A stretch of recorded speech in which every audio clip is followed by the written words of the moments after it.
والصلاة والسلام وآله وصحبه أجمعين. أعوذ بالله من الشيطان الرجيم. بسم الله الرحمن الرحيم.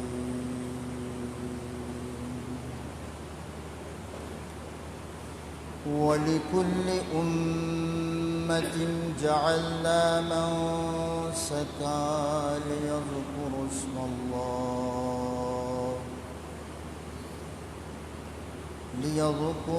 الله على ما رزقهم من بهيمة الأنعام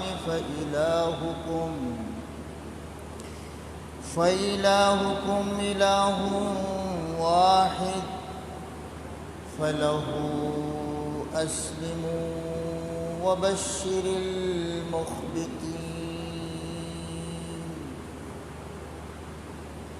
اللهم صل وسلم بارك عليه. محترم مکرم মুআজ্জাজ উলামায়ে কেরাম, আল্লাহর ঘরে আগত যথাসময়ে উপস্থিত হওয়া ভাগ্যবান বেরাদরান ইসলাম, শুকরগুজার হচ্ছি মাবুদের দরবারে আমাদেরকে আজকের এই দিন যুলহিজ্জা মাসের ৯ তারিখ আল্লাহ আমাদেরকে হাজির করলেন। শুকর তারিফ শুধু কেবল তাহারই জন্য যার কাছ থেকে এসেছিলাম, যার কাছে ফিরে যেতে হবে। জীবনের তাবৎ হিসাব যাকে দিয়াই লাগবে, রব্বুল ইজ্জতের দরবারে সব কিছু নিবেদন করছি। যিনি আমাদেরকে শিখিয়ে দিয়েছেন, قل إن صلاتي ونسكي ومحياي ومماتي, আমার ইবাদত, আমার কুরবানি, আমার এই জীবন, আমার এই মরণ সব কিছু আল্লাহর করে। যে আল্লাহ শিক্ষা দিয়েছিলেন সে আল্লাহ পাকের জন্য আগামীকাল কুরবানির দিবস। আল্লাহ পাক সুবহানাহু ওয়া তাআলা সূরাতুল হজ আয়াতের মধ্যে ইরশাদ করছেন যে প্রত্যেক উম্মতের জন্য আমি আল্লাহ কুরবানি করার কথা বলেছি। বলে কুল্লে উম্মাতিন জাআলনা মানসাকা, প্রত্যেক উম্মতের জন্য কুরবানি করার জন্য আমি আল্লাহ বলেছি। শুরু হয়ে গেছে আদম আলাইহিস সালাম থেকে। সবার আগে কুরবানি করলেন আদম আলাইহিস সালামের 2 পুত্র, ইসকারবা কুরবান ফাতুকুব্বিলা মিন আহাদিহিমা, একজনের কুরবানি কবুল হলো, ওয়ালাম ইউতাকাব্বাল মিনাল আখির, অপরজনের কুরবানি কবুল হলো না। কুরবানি যার কবুল হয়নি সে আরো গাদ্দারি করল। যারা আল্লাহর নাফরমান তারা কিন্তু বান্দারও নাফরমান।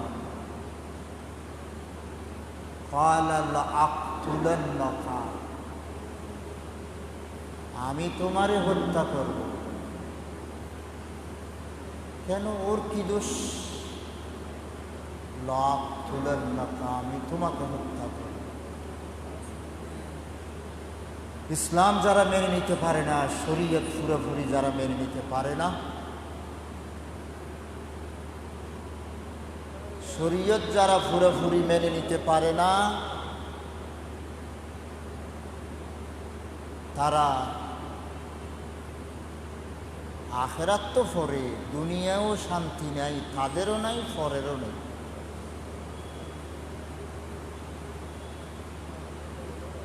অফর ভাই জবাব দিলেন, ইন্নামা ইয়াতাকাব্বালুল্লাহু মিনাল মুত্তাকিন। আমাদের মুয়াজ্জিন সাহেব কোথায়? মসজিদের স্টাফ বাকিরা কোথায়?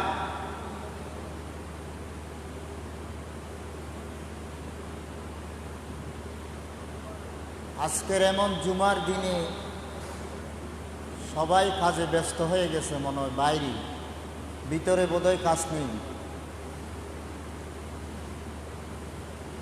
মসজিদের সাউন্ড সিস্টেম নিয়ে মানুষ বারবার অভিযোগ করে। আমি আসার পর থেকেই অভিযোগটা রয়ে গেল। আমাদের মসজিদ কর্তৃপক্ষ যারা আছেন, আমাদের ব্যবসায়ী ভাইগণ, একটু খেয়াল করুন। মসজিদের সাউন্ড সিস্টেম নিয়ে বারবার অভিযোগ। সম্ভবত আমি এখন আলোচনা করছি, আওয়াজটা বোঝা যাচ্ছে না। তাহলে এত টাকা দিয়ে মসজিদের মানুষ দান দক্ষিণা করে, আর মসজিদের সাউন্ড সিস্টেম ঠিক হয় না, কেন হয় না? আমাদের মুয়াজ্জিন সাহেব, আপনি শুরু করে দিয়ে যান কোথায়? একটু থাকবেন তো ভাই, এত কাজ কেন? আচ্ছা, সাউন্ড সিস্টেম বোঝা যাচ্ছে না, আওয়াজটা ঘ্যান ঘ্যান হচ্ছে। আমি যে আলোচনা করছি আমারও খারাপ লাগতেছে। বিষয়টা কি বুঝলাম না।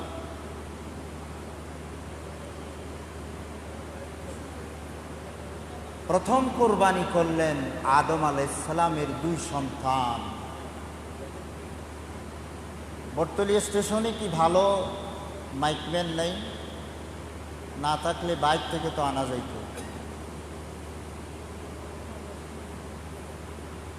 আদম আলাইহিস সালামের 2 সন্তান কোরবানি করলেন। আল্লাহর দরবারে একজনের কোরবানি কবুল হলো, অপরজনের কোরবানি কবুল হলো না। এর পিছনে রহস্য কি? রহস্য হচ্ছে, যে জনের কোরবানি কবুল হয়েছে সে আল্লাহর আইন সবটুকু মেনেছে। যে জনের কোরবানি কবুল হয় নাই সে আল্লাহর আইন সব কিছু মেনে নিতে পারে নাই। বিশেষ করে পারিবারিক আইন মেনে নিতে পারে নাই। আপনারা ইতিমধ্যেই জেনেছেন, ওই নারীবাদীরা যেই প্রতিবেদন ইউনূস সরকারের কাছে দিয়েছে, ওখানে স্পষ্ট ঘোষণা, পারিবারিক আইন বাতিল করা হোক। মুসলিমদের পারিবারিক আইন বাতিল করা হোক। আমরা এখনো ঘুমিয়ে আছি।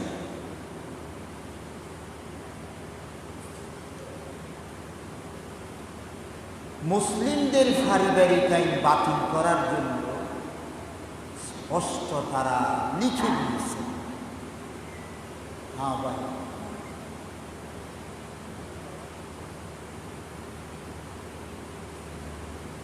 দুইজনের কোরবানির ভিতর যেজন কোরবানি কবুল হয়েছে, তিনি নামাজ রোজার ক্ষেত্রে যেমন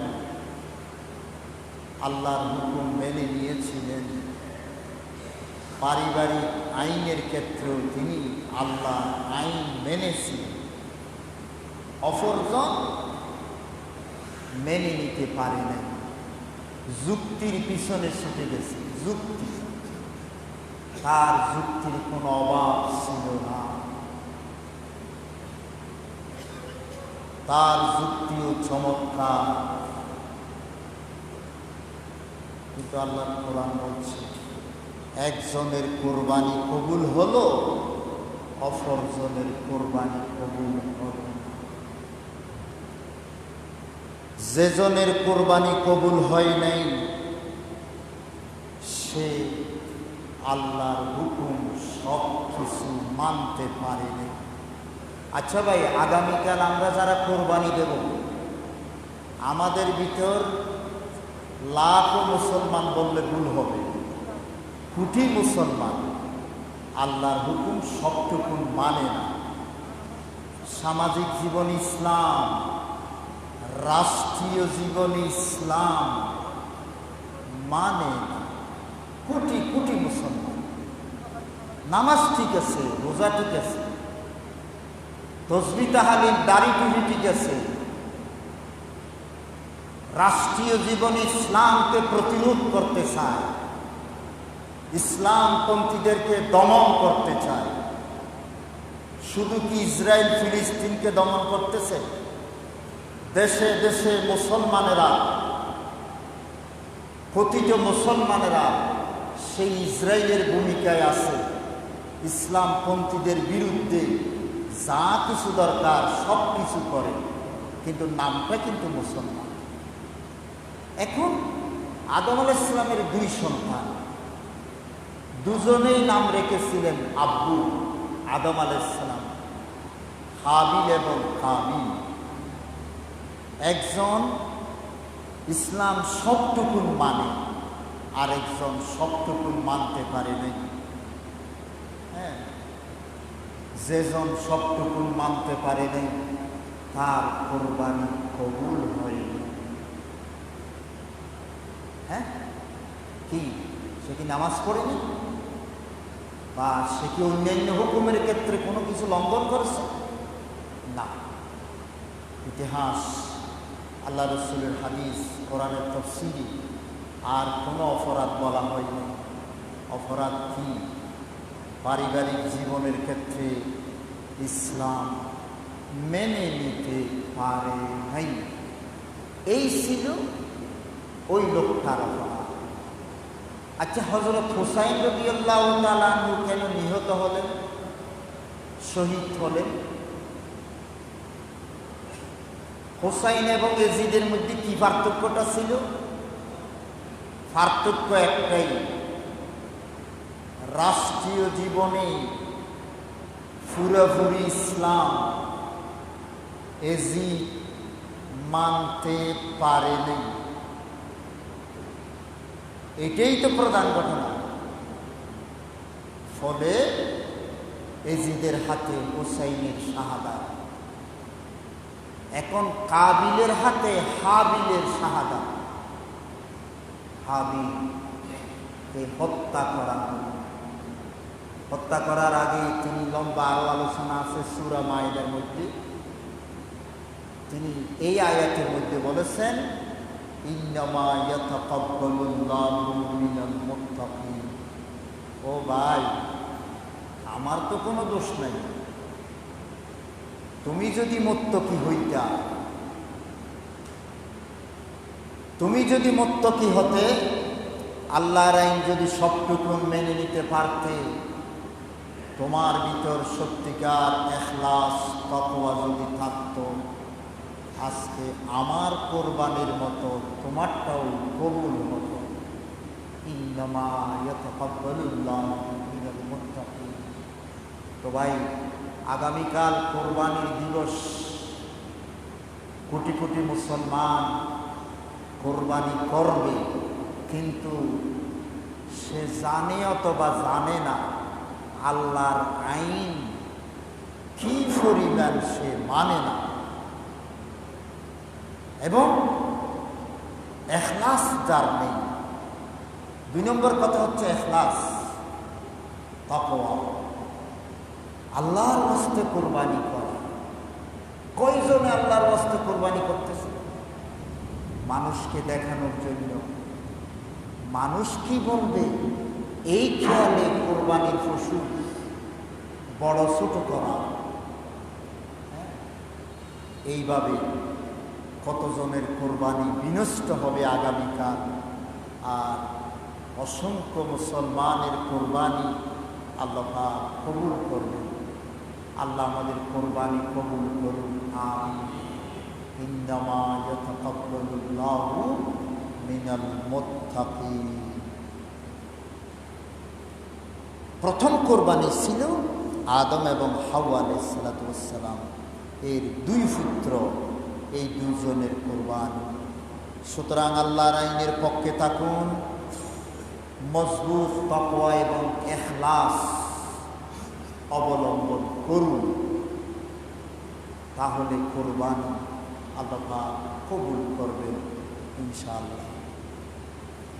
সবচাইতে প্রসিদ্ধ ঘটনা হযরত ইব্রাহিম আলাইহিস সালাম, ওয়া লিকুল্লি উম্মাতিন জাআলনা মানসাকা।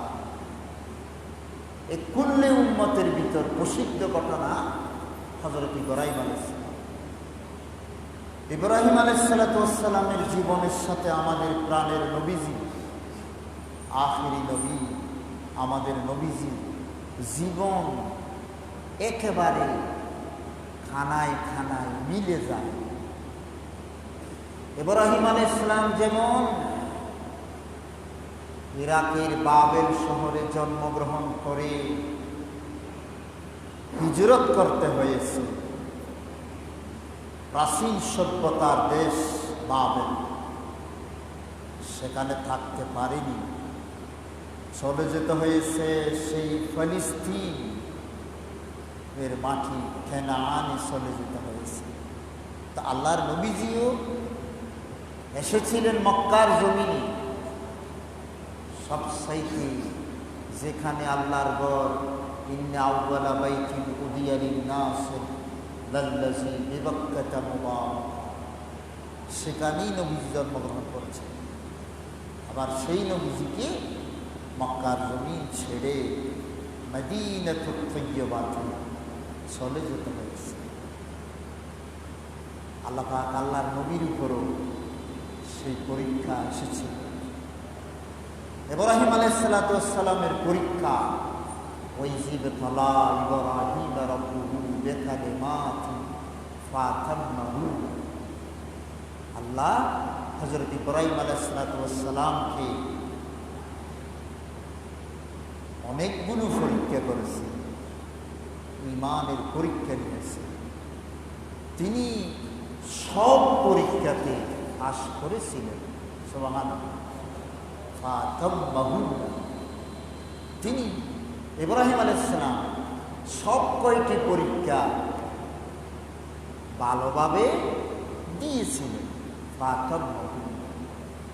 তারপরেই আল্লাহ পাক বলেছিলেন, ইন্নী জাইলুকা লিন-নাসি ইমামা, আমি আপনাকে জগৎবাসীর জন্য নেতা বানাবো।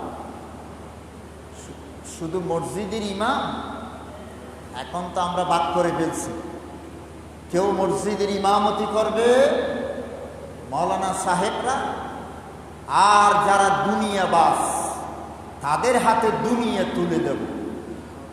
অমুক ভাই এগিয়ে চলো, আমরা আছি তোমার সাথে, কারণ তুমি তো নেতা, নেতার ছেলে নেতা। হ্যাঁ ভাই, ইন্নী জাইলুকা লিন-নাসি ইমাম। হে ইব্রাহিম, তুমি মসজিদেরও ইমাম, তুমি নামাজেরও ইমাম, সমাজেরও তুমি ইমাম। সুবহানাল্লাহ। ইন্নী জাইলুকা লিন-নাসি ইমাম। আমি ঘটনা বিশ্লেষণ করছি সামান্য। বাবেল শহরে সবচাইতে বড় পরীক্ষা আমার দৃষ্টিতে আমি যা দেখলাম, যে তিনি যখন স্পষ্টভাবে প্রতিমা, মূর্তি, ভাস্কর্যের বিরুদ্ধে যখন গর্জে উঠেছিলেন, আতা'বুদুনা মা তানহিতুন আল্লাহু খালাকাকুম ওয়া মা তা'মালুন। নিজে মূর্তি বানাইয়া নিজেরা পূজা করবা, অথচ আল্লাহ তোমাদেরকে সৃষ্টি করেছেন এবং তোমরা যা কিছু করো সবই আল্লাহর হুকুমে করো। এই কথা কথা বলার পরে তখনকার বাদশাহ নমরুদ বলা হয়েছে, ক্বালু ইবনু লাহু বুনিয়ানান ফাআলকুহু ফিল জাহিম। তারা নির্দেশ দিল আগুন জ্বালাও, বলে না জ্বালো জ্বালো আগুন জ্বালো।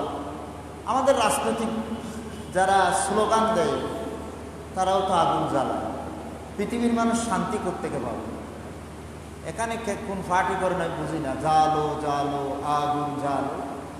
আগুন জ্বালাইলে মানুষ শান্তি কেমনে পাবে? এই জন্য ভাই এই স্লোগানটা না দিয়ে পারলে ভালো, শান্তির কথা বলুন। ফানির কথা বলতে পারেন না তো ফানি ডালার কথা বলেন না ভাই, কেন জ্বালো জ্বালো আগুন জ্বালো। আরেকটা স্লোগান দেয় যে অমুকের ফাঁসি চাই, দিতে হবে দিতে হবে। এই স্লোগানটা একটু সন্ত্রাসী স্লোগান। ফাঁসি চাই বলাটা সন্ত্রাসী স্লোগান, ব্যাখ্যা দেওয়ার আজকে সময় নেই। এজন্য প্রত্যেক দল অধীনস্থদেরকে বলবেন বিচার চাই, বলবেন ফাঁসি চাই কি?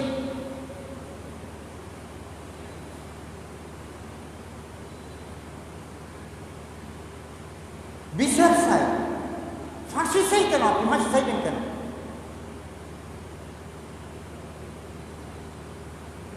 ফাঁসি চাইলে তো আপনি সন্ত্রাসী, আপনি আইন মানেন না, বিচার মানেন।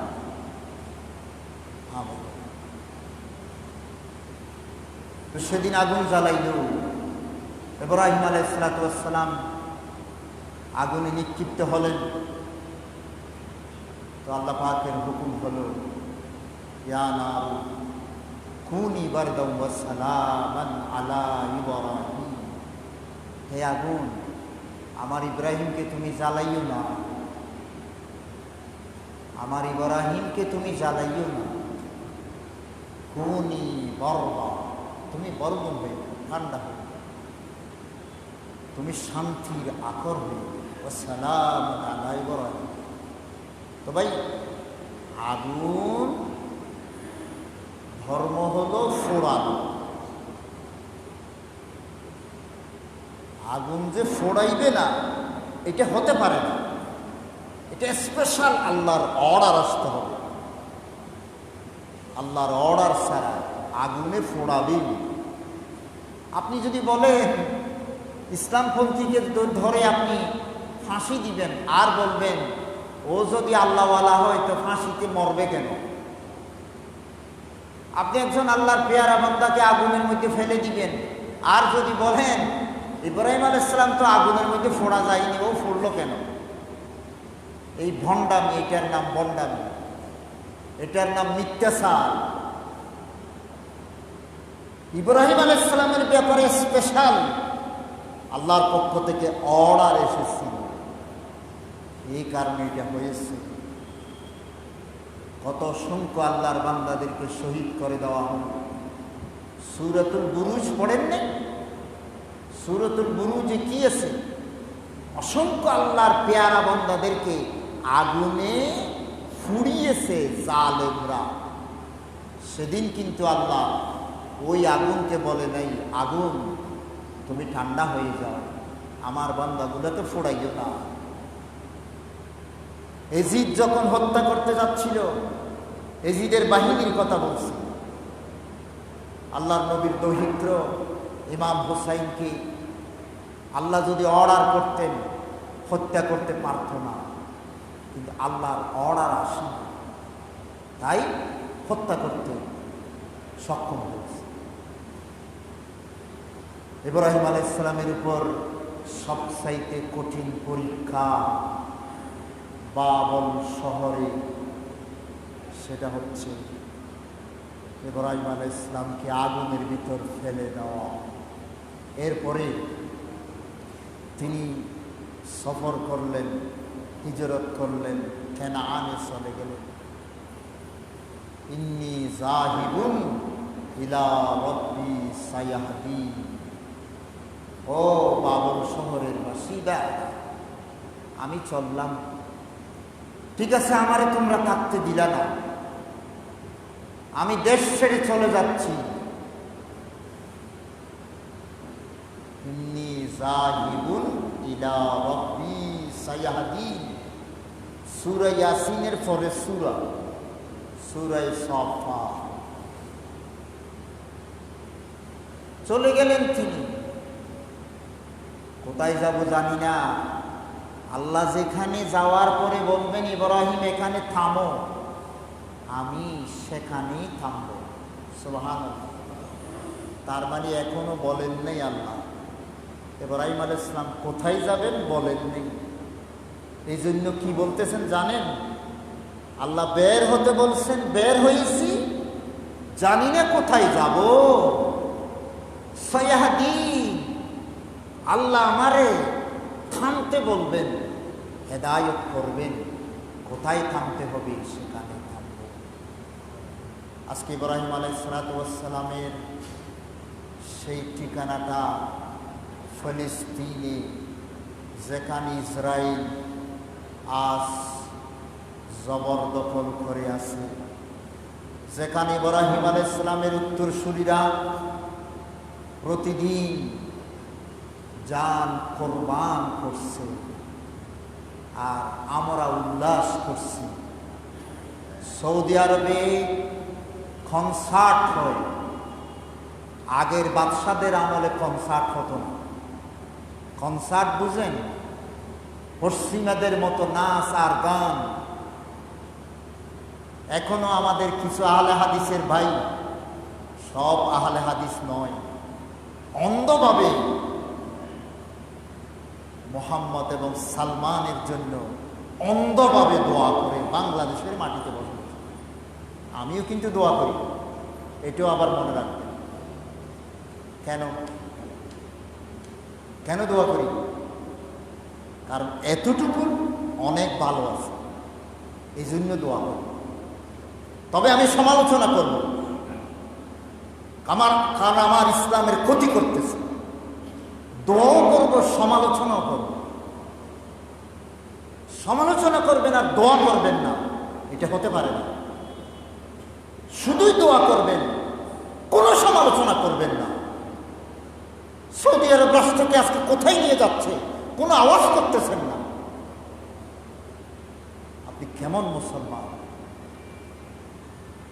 প্রিয় হাজিরিন, কেনানের জমিনে চলে যাবেন, ফিলিস্তিনের জমিনের দিকে অগ্রসর হচ্ছেন, ফতে দোয়া করছেন, আয় আল্লাহ, বয়স তো প্রায় ফুরিয়ে আসছে, এই বয়সে আমি হিজরত করে যাচ্ছি, আমার কোনো সন্তান নেই। মাবুদ, আমারে আপনি চাইলে একজন নেককার, শুধু সন্তান নয়, রব্বি হাবলি মিনাস সালিহিন, একজন নেককার সন্তান দে। সেখানে গিয়ে আল্লাহর পক্ষ থেকে সন্তান পেলেন। ওয়াবশারনাহু বিগুলামিন হালিম। তারপরে বড় পরীক্ষার ভিতর পরীক্ষা কোনটা? যে সন্তান যখন একটু বড় হল, বাবার হাতের কাজ নিতে পারবে এমন বয়স যখন হলো, ফালাম্মা বালাগা মাহু সায়া, এখন কি বিশাল পরীক্ষা। আগেরটা এসেছিল নিজের উপর, এখন নিজের একমাত্র সন্তানের উপর। আপনাদের পাশাপাশি ঘুমাচ্ছে কেউ কেউ, সাউন্ড সিস্টেম এমনি খারাপ, আরো ঘুমাই। দোয়া করছেন কি? সন্তানের জন্য। সন্তান যখন ওই বয়সে এসে পৌঁছলেন, স্বপ্নের মাধ্যমে, সরাসরি ওহী নয়, স্বপ্নের মাধ্যমে। প্রত্যেকটা শব্দ কিন্তু পরীক্ষা। এজন্য ওয়াইযিদ তালা ইব্রাহিম রাব্বুহু বিকালিমাত, কলেমাত কেন বলেছে? প্রত্যেকটা পরীক্ষা। সরাসরি আল্লাহ চাইলে বলতে পারতেন, ইব্রাহিম তোমার সন্তানকে জবাই করো, না, ডাইরেক্ট বলে নেই, ইনডাইরেক্ট। ইন্নী আরা ইয়াসবাহুকা ফানজুর মাযা তারা। কারণ এখানেও পরীক্ষা, ইব্রাহিম আলাইহিস সালাম কোনো তাবিল করতেছেন কিনা, অন্য কোনো কিছু করার ইচ্ছা করতেছেন কিনা। আল্লাহ তো সরাসরি বলে নাই, সম্ভবত এখানে কিছু ভুল হচ্ছে, আমার সন্তানকে জবাই করবার মতো এইরকম কথা আল্লাহ বলবেন? কই আগের কোনো পয়গম্বরকে তো বলেন, সম্ভবত নয়। এই সম্ভবত কিছু বলবেন কিনা, এইটাই আল্লাহ পাক দেখতেছেন। সুবহানাল্লাহ। তাহলে প্রতিটি কথার মধ্যে, প্রতিটি দৃষ্টিভঙ্গির মধ্যে পরীক্ষা। তো সন্তানকে প্রস্তুত করলেন, নিয়ে গেলেন মিনার বাজারে। মিনার বাজারে নিয়ে গেলেন, যেখানে আজকে কোরবানি হচ্ছে। আল্লাহ তাআলা আমাদের হাজী সাহেবদেরকে কবুল করুন। আরফাতের রোজা 9 তারিখ নাকি ওইখানে যেই দিন আরফা হয় সেদিন? এই তর্ক থেকে বিরত থাকুন, এই তর্ক থেকে বিরত থাকুন। যারা ওই আরফাতের দিনে রোজা রেখেছেন আরফাতের নিয়তে, আপনাদেরটাও আল্লাহ চাইলে কবুল করবে, কারণ আরফার সাথে আপনার দিনটা মিলছে। আর যারা আজকে নিয়ত করেছেন, আরফা মানে আরফা নয়, 9 তারিখ, আল্লাহর দোহাই ভুল করেন না। কারণ আরফার পরের দিন তো কোরবানি। গতকালকে যদি আরফাতের রোজা হয়, তা আজকে কি? আজকে তো কোরবানি করার কথা। আজকে তো কোরবানি, ওখানকার আরফাতের সাথে মিলাবো নাকি 9 তারিখ? এটা যেহেতু আল্লাহর নবী স্পষ্ট করে বলেননি, সুতরাং দুইটাই ঠিক। আল্লাহ আমল করার তৌফিক দান করুন। হ্যাঁ ভাই, ও আল্লাহ, কত আল্লাহর বান্দা আজকে 9 দিন পর্যন্ত রোজা রাখছেন। আজকে 9 দিন মসজিদের জন্য তারা দেন, ঠিক নাই, তারা আল্লাহর কাছে তৌফিক কামনা করুন। আলহামদুলিল্লাহ, আমি আমার ভাইদেরকে দেখতে পাচ্ছি মসজিদে ঢুকে আগে নামাজ পড়তেছে। যারা নামাজ না পড়ে বসবেন তাদেরকে আপনারা একটু অনুরোধ করবেন আগে নামাজ পড়ার জন্য, তারপর ওয়াজ শোনার জন্য।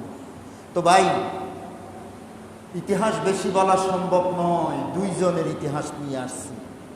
একজন আদম আলাইহিস সালামের ইতিহাস, ওনার 2 সন্তান, আরেকটা হযরত ইব্রাহিম আলাইহিস সালামের ইতিহাস।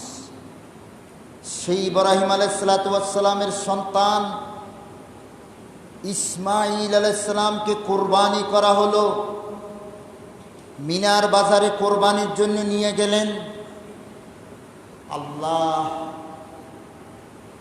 কোরআন শরীফে বলছেন, ফালাম্মা আসলামা। ও, সন্তান তো বলে দিয়েছেন, আব্বু, ইয়া আবতি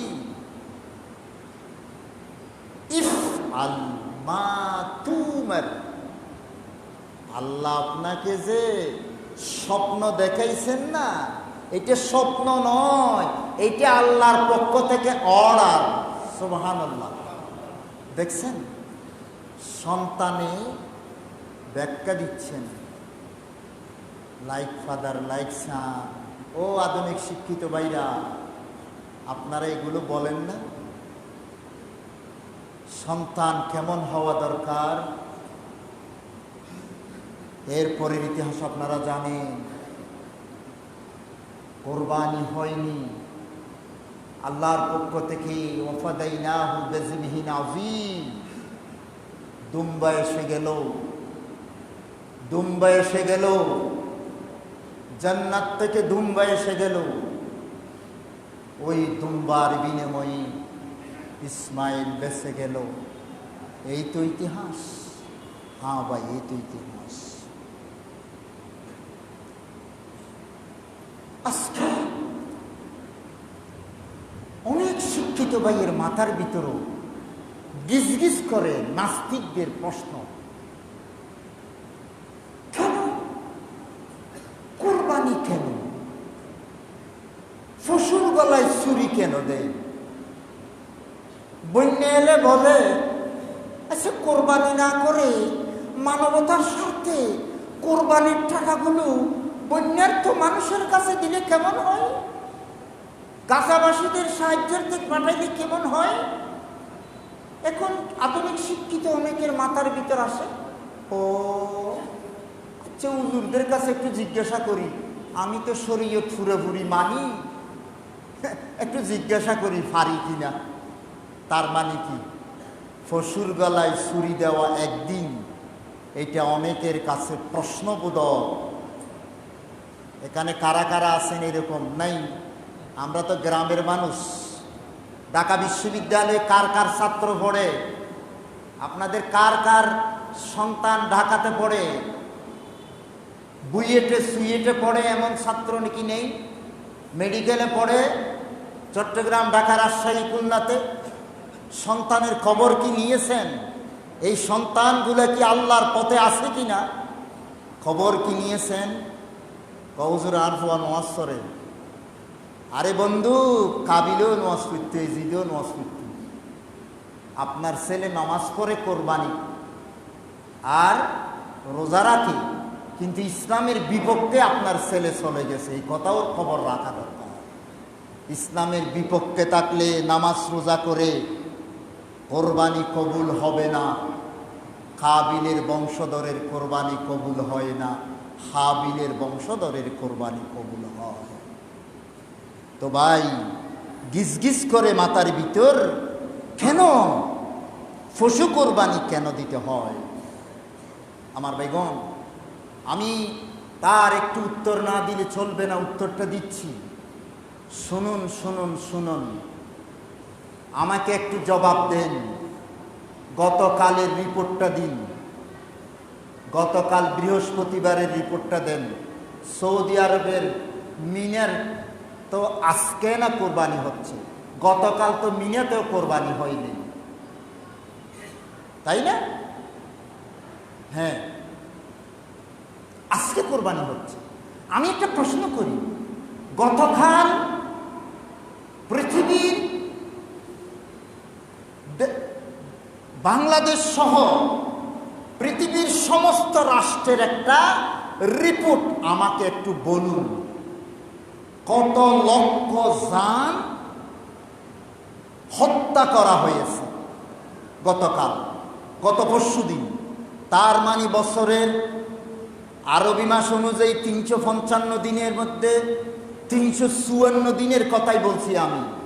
প্রতিদিন কত লক্ষ লক্ষ জান মেরে ফেলা হচ্ছে। জান বুঝেন?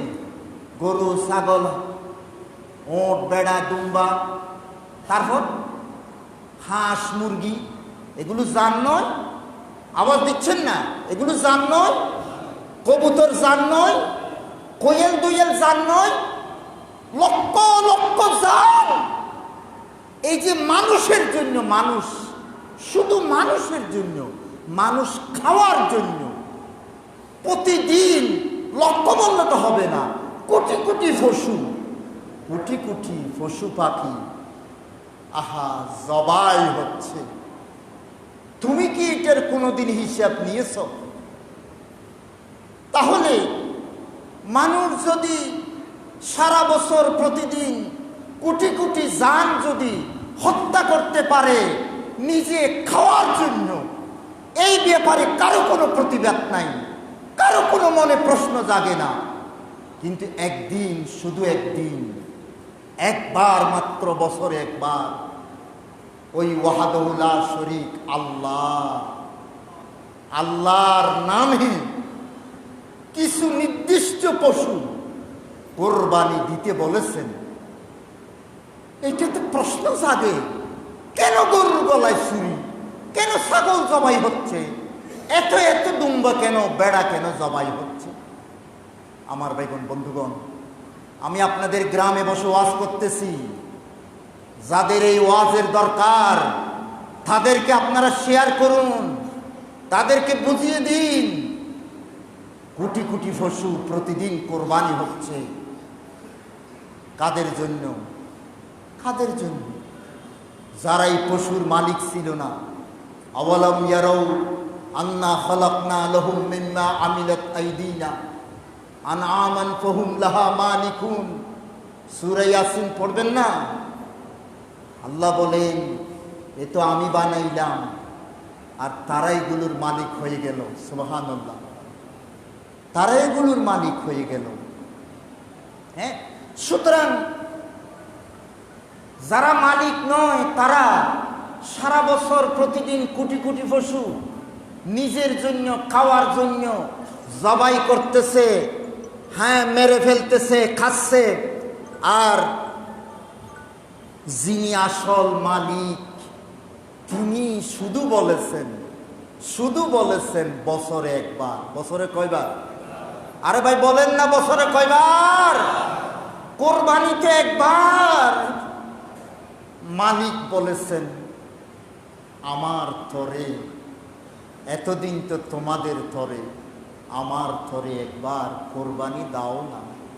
সুবহানাল্লাহ বলবেন না? এরপরে একটু লক্ষ্য করুন, এই কোরবানি আল্লাহর তরে তো দিলাম, কিন্তু আল্লাহর কাছে তো যাবে না। এখানেও মানুষের স্বার্থ।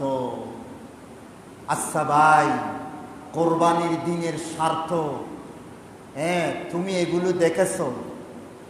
বন্যার তো মানুষের কাছে কোরবানির টাকা দেওয়ার কথা তুমি বলেছ, কিন্তু বন্যার তো এলাকার ওই মানুষগুলো যে শত হাজার পশু লালন করেছে, পালন করেছে কোরবানির বাজারে বিক্রি করার জন্য, কোরবানি যদি বন্ধ হয়ে যায় ওই পশুগুলো কারে বিক্রি করবে?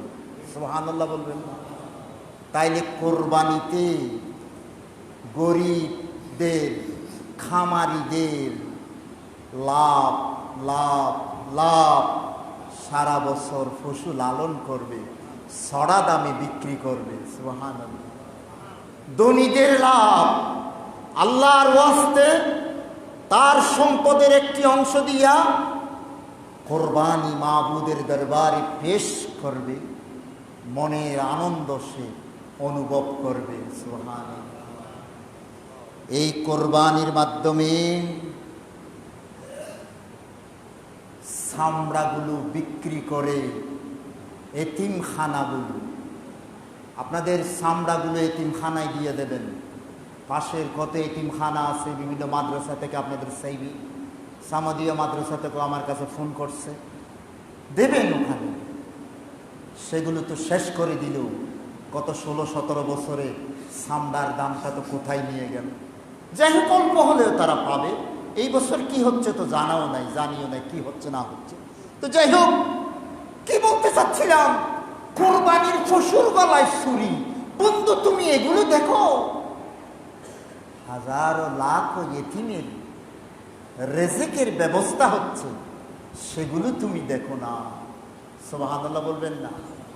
চামড়া ব্যবসার মাধ্যমে একটি দেশ আর্থিকভাবে লাভবান হয়, এগুলো তোমার চোখে পড়ে না। বন্ধুরে, কোরবানির উপকারিতা আমি কত কত বুঝাবো। কোরবানি তো কোরবানি নয়, কোরবানি মানে যে জাতি, ধর্ম, বর্ণ নির্বিশেষে সমগ্র মানবতার জন্য আল্লাহর পক্ষ থেকে মুসলমানদের মাধ্যমে জিয়াফতের ব্যবস্থা। সুবহানাল্লাহ বলবেন না? আর আসেনি সারা বছরের ভিতর কোরবানির গোশত খাওয়ান ইহুদি নাসারা, হিন্দু, বৌদ্ধ, খ্রিস্টান সবাইরে খাওয়ান কোরবানির গোশত।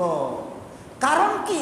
কারণ আল্লাহর পক্ষ থেকে আজকে জিয়াফত, জাতি, ধর্ম, বর্ণ নির্বিশেষে সবার জন্য আজকে গোশতের বন্যা বয়ে যাবে, খাবে আর রাখবে, জমা করবে। বন্ধু, ঢাকা ইউনিভার্সিটির সেই নাস্তিক বেঈমানগুলা, না আমি বেঈমানগুলা বলি নেই, যারা নাস্তিক বেঈমান হয়ে যাচ্ছে বিভিন্ন ফাঁকি করে, শুধু বাম দলগুলো তো নাস্তিক। জানা আছে কিনা আপনাদের জানি না, গত 16-17 বছর এই বাম দলকে সরকার মাথার উপর তুলে আমাদেরকে নষ্ট করে দিয়েছে, ধ্বংস করে দিয়েছে। সেই বাম দল, বাম বাম বাম বাম মানি নাস্তিক বেঈমান। আর যারা ইসলামী রাজনীতি করে না তাদের সম্পর্কে আমি মন্তব্য শুধু একটাই করব, কাবিল পুরোপুরি ইসলাম মানতে পারে নাই, সেটাই শুধু স্মরণ করে দিচ্ছি। হ্যাঁ বন্ধুগণ, ভাইগণ, কালকের একদিনের কোরবানির মাধ্যমে আমি লক্ষ্য করলাম গরু, ছাগল, বেড়া, দুম্বা, উট, এই যে কয়েকটা পশু কোরবানির মাধ্যমে কোটি কোটি জান রক্ষা পাবে। সুবহানাল্লাহ বলে, কি রক্ষা পাবে? হ্যাঁ রক্ষা পাবে তো। আগামীকাল অসংখ্য হাঁস, মুরগি এবং কোয়েল, কবুতর জবাই হবে। সুবহানাল্লাহ বলবেন না? ও, প্রাণ নিয়ে তোমাদের এত চিন্তা। কয়েকটা প্রাণের বিনিময়ে যে লক্ষ কোটি প্রাণ যে রক্ষা পাবে আগামীকাল, সেদিকে তোমার খেয়াল নাই। তোমার মায়া লাগে গরুর গলায় কেন চুরি, কিন্তু তুমি যে একজাক্ট কোয়েল, একজাক্ট কবুতর আর মুরগি নিয়ে তুমি তোমার বাড়িতে যে জিয়াফতের ব্যবস্থা করছো, সেদিন তোমার মনে করে ব্যথা আসবে না। ভাইগণ, বন্ধুগণ, এই কোরবানির এই দিবস, এই দিবসের উদ্দেশ্য কি? উদ্দেশ্য সম্পর্কে জেনে রাখতে হবে। প্রতি বছর কোরবানি হয় কেন? উদ্দেশ্যের ভিতরে একটা বড় উদ্দেশ্য হচ্ছে আমাদের সন্তানেরা হযরত ইসমাইলের মতো হবে। সুবহানাল্লাহ। বাবারা হবে ইব্রাহিম, সন্তানরা হবে ইসমাইল, মা সবাই হবে হাজেরা। আল্লাহু আকবার বলবেন না? বেশি পড়ালেখা করতে হয় না, কম পড়ালেখা করলেও আল্লাহ হেদায়েত দেয়। আর বেশি লেখাপড়া করেও অনেকে বুঝে না অনেক কিছু। কবি নজরুল অল্প পড়াশোনা করেও সে যে কবিতা লেখছে, বকরি ঈদ কবিতাতে কি লেখছেন? ইব্রাহিমের মতো পুত্রেরে আল্লাহর রাহে দাও, নইলে কখনো মুসলিম নও, মিশে সাফাআত চাও। খেয়াল করুন, নির্যাতিতের লাগি পুত্রেরে দাও না শহীদ হতে, চাকরিতে দিয়ে মিশে কথা কও, যাও আল্লাহর পথে। খেয়াল করছেন? আমাদের সন্তানগুলাকে আমরা শিক্ষা দীক্ষা দিয়ে বলি চাকরি করবে ভালো করি, আল্লাহর পথে যাও। কবি নজরুল বলে তুই মৃত্যু, এটা আল্লাহর পথে নাকি? ওইটা আল্লাহর পথে। আল্লাহর দিন জমিনে কায়েম করার জন্য যাদের সন্তানগুলো বিলিয়ে দিচ্ছে, তো উনি কি বলতেছেন? উমরে খালিদে, মুসা ও তারিকে বকরি ঈদে মনে করো। আগামীকাল আপনারা কাদেরকে মনে করবেন? উমরে খালিদে, মুসা ও তারিকে বকরি ঈদে মনে করো। শুধু সালোয়ার ফরিও না, দরো হাতে তলোয়ার ধরো। আল্লাহু আকবার বলবেন? দরো হাতে তলোয়ার ধরো। কোথায় আমার, ও শেষে বলতেছে, কোথায় আমার প্রিয় শহীদল? শহীদল মানে শহীদের দল। যুগে যুগে যারা ইসলামের জন্য কোরবান হচ্ছে, ওই শহীদেরা আসো, মৃত্যুঞ্জয়ী প্রাণ, এসো ঈদের নামাজ পড়িব, আলাদা আমাদের ময়দান। আল্লাহু আকবার। কি বলেছেন? যারা সত্যিকার কাবিলের মতো নিজের সন্তানকে ইসমাইলের মতো যারা বানাতে চায়, তারা আলাদা দল হয়ে ঈদের দিন নামাজ পড়বা। এইটাই কবি নজরুলের কথা। কারণ বেশিরভাগ তো ওই যে মৃত্যু বলছে ওদের মতো। উনি দুইটা, আমি ওনার কবিতা পড়লাম, একটা বকরি আর একটা নাম দিয়েছে শহীদি। শহীদি, শহীদের ঈদ এসেছে আজ, শিরুপরি কোন লোহিত তাজ, এইভাবে শুরু করছে। তারপর কয়েকটা লাইন শুনাই। সাহিনাকো গাবি দুম্বা ওঠ, কতটুকু দান ও দান ঝুট, সাই কোরবানি সাই না দান, সাই কোরবানি সাই না দান। তার মানে কবি নজরুলের দৃষ্টিতে আমরা যেগুলো কোরবানি করতেছি এগুলো দান, এগুলো কোরবানি নয়। কোরবানি হলে সন্তান দিতে হবে। রাখিতে ইজ্জত ইসলামের, শির চাই তোর ছেলের। শির বুঝেছেন? গরু, কালকে গরু জবাই করব আমরা। রাখিতে ইজ্জত ইসলামের, শির চাই তোর ছেলের। দেবে কি কে আছো মুসলমান? সুবহানাল্লাহ। দেবে কি কে আছো মুসলমান?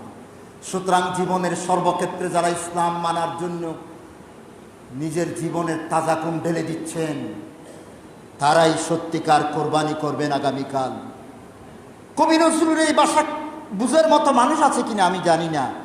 ইসলামে তুমি দিয়ে কবর, ইসলামে তুমি দিয়ে কবর, মুসলিম বলে করো ফখর। দেখেন, আচ্ছা, মুনাফিক তুমি সেরা বেদিন, ইসলামের তুমি কবর দিয়ে ফেলতেছ, আবার মুসলমান বলে ফখর করো। হ্যাঁ, মুনাফিক তুমি সেরা বেদিন।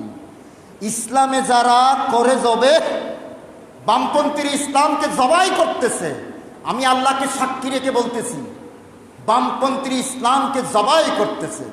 বামপন্থীদেরকে যারা সাথে নেবে তাদেরকে জবাব দিতে হবে। ইসলামে যারা করে যাবে তুমি তাহাদেরই হও তাবে। আমাদের মাদ্রাসার ছাত্ররা কবি নজরুল এই আরবি শব্দ কোত্থেকে দিল? হ্যাঁ, ইসলামে যারা করে যাবে তুমি তাহাদেরই হও তাবে। তুমি জুতো বাওয়া, এটা তো সবাই বুঝেন, তুমি জুতো বাওয়া তারই অধীন। জুতো বাওয়া বুঝেন? তাদের জুতাবদ, তুমি তারা জুতাবদে। হ্যাঁ, নেতায় তুমি এগিয়ে চলো, আমরা আছি তোমার সাথে। তার মানে কি? তুমি ক্ষমতায় গেলে ইসলামের জবাই করে দিবে। তুমি ক্ষমতায় গেলে তোমার দলের ক্ষমতা, দলের আদর্শ বাস্তবায়ন করবা, কারণ তুমি তো ইসলামের পক্ষে নও। এই জন্য আমি তোমার পক্ষে আছি। হ্যাঁ ভাইগণ বন্ধুরে, ডুবে ইসলাম আসে আদার, ইব্রাহিমের মতো আবার। কোরবানি দাও প্রেয় বিভব, জবিহুল্লাহ ছেলেরা হোক, যাক সব কিছু সত্য রূপ। সত্য রূপ মানে সত্য থাকুক, আর সবগুলো চলে যাক। জুলুম মুক্ত না, মা হাজারা হোক মায়েরা সব। সুবহানাল্লাহ। মা হাজারা হোক মায়েরা সব। পশু কোরবানি দিস তখন, পশু কোরবানি দিস তখন, আজাদ মুক্ত হবি যখন, জুলুম মুক্ত হবে রে দিন। কোরবানি রাস এই যে কোন, শিকা হয়ে যেন জালে আগুন, জালিমের যেন রাখে না সিন। আমিন ইয়া রাব্বাল আলামিন, আমিন ইয়া রাব্বাল আলামিন। প্রিয় ভাই, আল্লাহ যদি হেদায়েত করতে চান, কবি নজরুলের মতো অল্প জ্ঞানীকেও আল্লাহ কোরআন হাদিসের কথা তার মুখ দিয়ে বের করতে পারেন। তো আমরা কি ওয়াজ করি? কবি নজরুল কি ওয়াজ করছেন, আমরা হুজুররা কিসের ওয়াজ করি? আল্লাহ আমাদেরকে বুঝার তৌফিক দান করুন, আমিন। আচ্ছা, আগামীকাল আমাদের এই মসজিদে কয়টা বাজে ঈদ হবে? নামাজ আল্লাহু আকবার পড়ব কয়টা বাজে? একজন ভাই প্রস্তাব করেন। হ্যাঁ, 7টা। একজন 7টা বলছেন, কারো কোনো কথা থাকলে বলেন। হ্যাঁ, 8টা। 8টা, 8:30টার পক্ষে কিছু হাত তুলুন। কত হাত উঠে দেখি? মাত্র কয়েকজন হাত তুলছে 8টার পক্ষে। 8টার পক্ষে হাত, 7টার পক্ষে হাত তুলি দেখি। অনেকে 7টার পক্ষে হাত তুলছেন। হ্যাঁ, ফজরের নামাজের পরে কারা কারা হাত তুলেন দেখি। ওই যে অনেক হাত, মাশাআল্লাহ মাশাআল্লাহ, আল্লাহু আকবার আল্লাহু আকবার। হাত তুলেছেন অনেকে, হাত তুলেছেন অনেকে। ফজরের নামাজের পর আল্লাহর নবীর সুন্নত অনুযায়ী নামাজ পড়বার জন্য আল্লাহ তুমি সাক্ষী থাকো, অসংখ্য মুসলমান হাত তুলেছে আমার মুসল্লি। আল্লাহ আপনাদেরকে কবুল করুন, আমিন। তবে তবে তবে তবে ফজরের নামাজের পরে পড়লে আমাদের দেশ অতটুকু হয় নাই। আমাদের কমিটিকে অনেকে সমালোচনা করবে, এই খতিব একটা কোত্থেকে আনছেন, এই যে ফজরের নামাজের পরে চালাই দিছে নামাজ। তাহলে বন্ধু একটু মাঝামাঝি আসুন, আগামীকাল ফজরের নামাজে নয়। তবে একটা কথা, আগামী বছর আমাদের কমিটির কাছে অনুরোধ করতে চাই, আপনারা আবার হাত তুলুন। যারা ফজরের নামাজের সাথে সাথে নামাজ পড়তে চান তারা হাত তুলুন। আমাদের কমিটির বাইরেকে একটু দেখতে বলছি। কমিটির বাইরে দেখুন, ব্যবসায়ী বাইরে দেখুন, কমিটির বাইরে দেখুন, ব্যবসায়ী বাইরে দেখুন। আগামী বছর ইনশাআল্লাহ আমাদের এই মসজিদে ফজরের সাথে সাথে নামাজ পড়বো ইনশাআল্লাহ। আমাদের কমিটি এই বিষয়টা প্রস্তাব নিবেন এবং আমরা আজকে খসড়া প্রস্তাব আমার পক্ষ থেকে, এটা খসড়া, আমি চূড়ান্ত দেব না, চূড়ান্ত দেবেন ব্যবসায়ী ভাই এবং আমাদের কমিটি বাইরে সেটা ঘোষণা করবেন। আর যারা আজকে হাত তুলেছেন, আগামী বছর পর্যন্ত আল্লাহ সবাইকে বাঁচিয়ে রাখুন। আল্লাহর নবীর ফুরের সুন্নত অনুযায়ী যেন আমরা কোরবানির ঈদের নামাজ পড়তে পারি। তো আগামীকাল একসাথে আমরা পারবো না, আগামীকাল। আচ্ছা, গত বছর কয়টা পড়ছিলাম? গত বছর 7:30। তাহলে আগামীকাল ইনশাআল্লাহ আমরা 7:30। গত বছরের ন্যায় আমরা আগামীকাল 7:30টায় জামাত পড়ব। আর পরবর্তী বছর ইনশাআল্লাহ যেভাবে বলছি, আল্লাহ আমাদের সকলকে কবুল করুন, আমিন। আসসালামু আলাইকুম ওয়া রাহমাতুল্লাহ।